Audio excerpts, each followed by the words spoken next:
Welcome to Chitragupta. నేను మీ వర్మ. హరీష్ రావు గారి పైన సిట్ విచారణ భాగంగా జూబ్లీహిల్స్ పిఎస్ లో సిట్ విచారణ ఆల్రెడీ జరుగుతుంది. దానిపైన మాట్లాడడానికి మనతో పాటు సీనియర్ నాయకులు పవన్ గౌడ్ గారు ఉన్నారు. అక్క నమస్తే. నమస్తే. అక్క బాగున్నా అక్క. ఇప్పుడు సిట్ విచారణకి ఆల్రెడీ రేవంత్ రెడ్డి బొమ్మరి మీద చేసిన వ్యాఖ్యల పైన ఆల్రెడీ సుప్రీంకోర్టు, హైకోర్టు ఆల్రెడీ నిరాకరించింది. సిట్ కేసు విచారణలో హరీష్ రావుకి ఎలాంటి సంబంధం లేదన్న అయినా సిట్ విచారణకి పిలవడానికి కారణం ఏమనుకుంటున్నారు? సుప్రీంకోర్టులో ఆల్రెడీ చెప్పింది. ఏం చెప్పారు? కేసును కొట్టేయడం కూడా జరిగింది. దీనిలో ఏది పసలేదు అని చెప్పడం జరిగింది. మళ్ళా అదే పాడిందే పాడరా పాసవన్ల దాసిగా అన్నట్టుగా రేవంత్ రెడ్డి కాంగ్రెస్ పార్టీ ఎప్పుడైతే వాళ్లకు అక్రమాలు, వాళ్ళ దందాలు బయటపడతాయో ఒక అటెన్షన్ డైవర్షన్ కోసము ప్రజలను డైవర్ట్ చేయడానికి ఆ విషయం నుంచి ఇలాంటివి చేస్తున్నారు.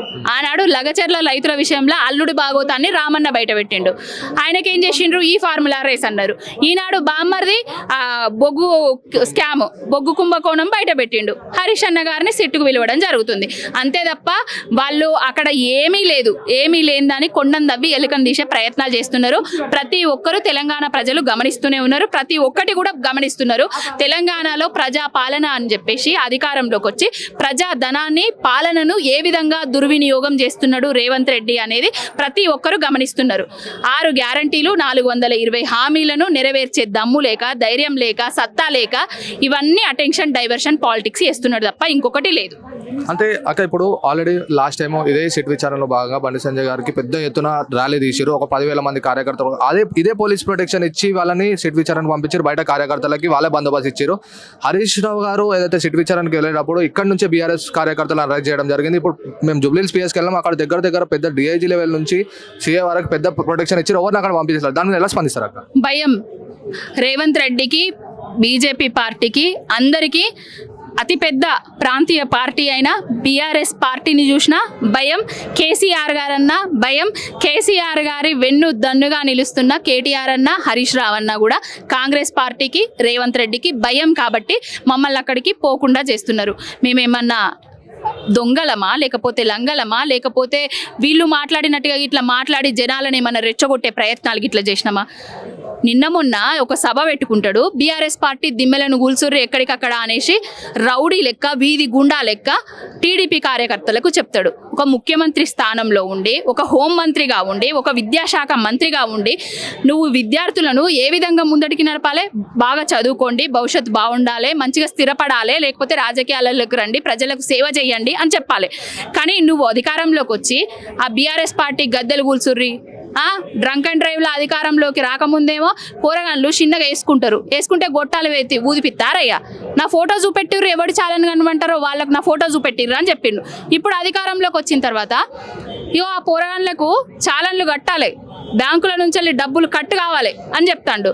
ఒడ్డు దాటేదాకా బోడమల్లన్న, ఒడ్డు దాటిన తర్వాత బోడమల్లన్న కథలు చేస్తున్నాడు రేవంత్ రెడ్డి అనేటోడు. కాంగ్రెస్ పార్టీని భూస్థాపితం చేయడమే రేవంత్ రెడ్డి గ్యారంటీ. అరే గ్యారంటీ ఎవరికి ఇచ్చిండో కూడా మీకు అందరికీ తెలుసు. ఇంకొకటి, టీడీపీ పార్టీని భూస్థాపితం చేసిందే రేవంత్ రెడ్డి. ఓటుకు నోటు దొంగ కేసుల 50 లక్షల రూపాయలతోటి పట్టపగలు దొరకడం వల్లే కదా నీ గురువు బాబు గారేమో కరకట్టకు దొబ్బేసినావు, ఇక్కడ టీడీపీ పార్టీనేమో భూపాతాలనికి దొక్కినావు. ఇప్పుడు మళ్ళీ టీడీపీ పార్టీకి బీఆర్ఎస్ పార్టీ తొక్కింది అని చెప్తాను. ఎవరిని తొక్కినా కూడా రేపు రాబోయే రోజులల్లో తెలంగాణ ప్రజలు 420 హామీలను, 6 గ్యారంటీలను ఇవ్వకపోతే పాతాళానికి రేవంత్ రెడ్డిని, కాంగ్రెస్ పార్టీని తొక్కబోతున్నారు. వనకచర్ల మీద ఏదైతే వాళ్ళు పీపీటీ ప్రజెంటేషన్ ఇచ్చారో, ఆల్రెడీ హరీష్ రావు గారి బనకచర్ల మీద పీపీటీ ప్రజెంటేషన్ ఇచ్చడం జరిగింది బీఆర్ఎస్ లో. ఇప్పుడు హరీష్ రావుని అరెస్ట్ చేస్తే బనకచర్ల మీద ఏదైతే వ్యాఖ్యలు చేస్తున్నారో అది ఆగిపోతాయి, వాళ్ళ గురువుకి చంద్రబాబుకి సపోర్ట్ చేయవచ్చు అని చెప్పి ఈ డైవర్షన్ పాలిటిక్స్ చేస్తున్నారు అనుకోవచ్చాక? ఇప్పుడు పీపీటీ ప్రజెంటేషన్ బనకచర్ల విషయంలో ఇవ్వడం జరిగింది, పోలవరం ప్రాజెక్టు విషయంలో కూడా ఇవ్వడం జరిగింది. కృష్ణా జలాలు ఏ విధంగా చంద్రబాబు నాయుడికి దారాదత్తం చేస్తున్నాడో అదేవిధంగా బనకచర్ల గోదావరి జలాలను బనకచర్లకు, పోలవరంకి ఏ విధంగా తీసుకుపోతున్నాడో అవన్నీ చెప్పడం జరుగుతుంది. ఇంకొకటి, ప్రతి పౌరుడిమి తెలంగాణ మీద సొయ్యున్నోళ్ళము, ఆడబిడ్డలం కానివ్వండి, ప్రతి ఒక్కరము తెలుసున్నాము ముచ్చట్లు. ఈ ముచ్చట ఇక్కడే ఇడిచిపెట్టిపోతామా మేము? ప్రతి ఒక్కరికి చెప్పుతలేమా? ప్రతి ఒక్కరు కూడా రేపు తెలంగాణ అస్తిత్వానికి, తెలంగాణ ఆస్తులకు, తెలంగాణ నీటి హక్కులకు భంగం కలుగుతుంది అనే ప్రజలే పోరాటం చేస్తారు. రేపు రాబోయే రోజులల్లో ఒకరి గొంతును తుంచిపోయే ముచ్చట్లు కాదు ఇవి. ఎందుకంటే మనకు ఏండ్ల నుంచెల్లి తలాపున పారుతుంది గోదారి, మా సేను మా సెలక ఎడారి అని పాడుకున్నాము. కాళేశ్వరం కట్టిన తర్వాత ప్రతి ఎకరానికి నీళ్ళు వచ్చినాయి, ప్రతి గుంటకు నీళ్ళు వచ్చినాయి. ఆ పోలవరం ఏం అది పాలమూరు రంగారెడ్డి విషయం ఏం జరుగుతుంది? ఆ పాలమూరు రంగారెడ్డి విషయంలో కూడా కృష్ణ మొత్తం మన దగ్గర పారుతుంది, కానీ చుక్కా నీరుండవు. అవన్నీ నీళ్లు మనకు రావాలని కేసీఆర్ గారు అందరినీ సమీకరిస్తున్నారు. అంటే మొన్నటికి మొన్న ప్రెస్ మీట్లు కూడా పెట్టడం జరిగింది. హరీష్ అన్న గారు కూడా పీపీటీ కూడా ఇవ్వడం జరిగింది. మేమందరం విన్నాము. ఆ విషయాలు ప్రజలందరికీ చెప్తాము. అంటే పావని గౌడ్ అంటే ఎప్పుడు కాంట్రవర్షియల్ ఉంటుంది అని చెప్పి ట్రోల్స్ పెద్ద ఎత్తున సోషల్ మీడియా రావడం జరుగుతుంది. దానిపైన ఎలా స్పందిస్తారు అక్క? అంటే పావని గౌడ్ కాంట్రవర్సీలు ఉంటుందా, లేకపోతే వాళ్ళను కనువిప్పు కలిగే విధంగా సమాధానాలు చెప్తుందా అనేది వాళ్ళ ఆత్మ పరిశీలన వాళ్ళే చేసుకోవాలి. మేడిగడ్డ కుంగింది, కూలింది, కొట్టుకపోయింది, పనికే రాదు అని చెప్పిండ్రు. మళ్ళీ అదే కాళేశ్వరం ప్రాజెక్టులో భాగమైన మేడిగడ్డలో భాగమైన గాయత్రి పంప్ హౌస్ను స్టార్ట్ చేస్తారు, నందిమేడారం పంప్ హౌస్ను స్టార్ట్ చేస్తారు, మల్లన్న సాగర్కు నీళ్ళు ఎత్తిపోస్తారు, రంగనాయక సాగర్కు నీళ్ళు ఎత్తిపోస్తారు. మళ్ళీ ఆ నీళ్లను మూసి ప్రక్షాళన చేసి గోదావరి జలాలను మూసిలో పోస్తామని చెప్తారు. ఇవన్నీ నేను కూలలేదురా బాబు, మేడిగడ్డ మంచిగా ఉన్నది అని చెప్తే వాళ్ళకు కనువిప్పయి అబ్బో ఈమె కరెక్ట్ చెప్తుంది, ఎక్కడ మా ఇజ్జత్ పోతుందో అనేసి నన్ను ట్రోల్స్ చేయడం జరుగుతుంది. ఇప్పుడు పాలమూరు రంగారెడ్డి విషయంలో కూడా అసలు కేసీఆర్ గారు పాలమూరే కట్టలేదు అని చెప్పిండ్రు. మొన్నటికి మొన్న నార్లాపురమును ఏదుల పంప్ హౌస్ దగ్గరికి పోయినాము. 90% పనులు అయిపోయినాయి, పూర్తిగా 100% పనులు అయిపోయినాయి. పంపులు బాహుబలి పంపుల కంటే 600 మెగావాట్ల సామర్థ్యం ఎక్కువ గల పంపులను ఫిక్స్ చేయడం జరిగింది. అక్కడ స్విచ్ ఒత్తితే నీళ్ళు వస్తాయి. నీళ్ళు ఎత్తిపోసే తెలివి లేక తెలంగాణ అటు మహబూబ్ నగర్ ఆ ప్రాంతాలన్నిటినీ అన్యాయం చేస్తున్నాడు రేవంత్ రెడ్డి. ఇవన్నీ చూసి తట్టుకోలేకనే నా మీద ట్రోల్స్ చేస్తున్నారు, దాడులు చేస్తున్నారు. ఏదేమన్నా చేసుకొని అండి, ఈ గొంతుల ప్రాణం ఉన్నంత వరకు తెలంగాణ కోసము, తెలంగాణ తెచ్చిన కేసీఆర్ గారి కోసము, బీఆర్ఎస్ పార్టీ కోసం పనిచేస్తూనే ఉంటా. అంటే మీరు మేడిగడ్డ అన్నప్పుడు మేడిగడ్డ తుమ్మిడిహట్టి రెండు కలిపి మేము బ్రిడ్జులు కడతామని చెప్పి రేవంత్ రెడ్డి, కోమటిరెడ్డి వెంకటరెడ్డి గారు మాట్లాడుతున్నారు. దాని మీద ఎలా స్పందిస్తారు? జల యజ్ఞాన్ని ధన యజ్ఞంగా చేసిండ్రు.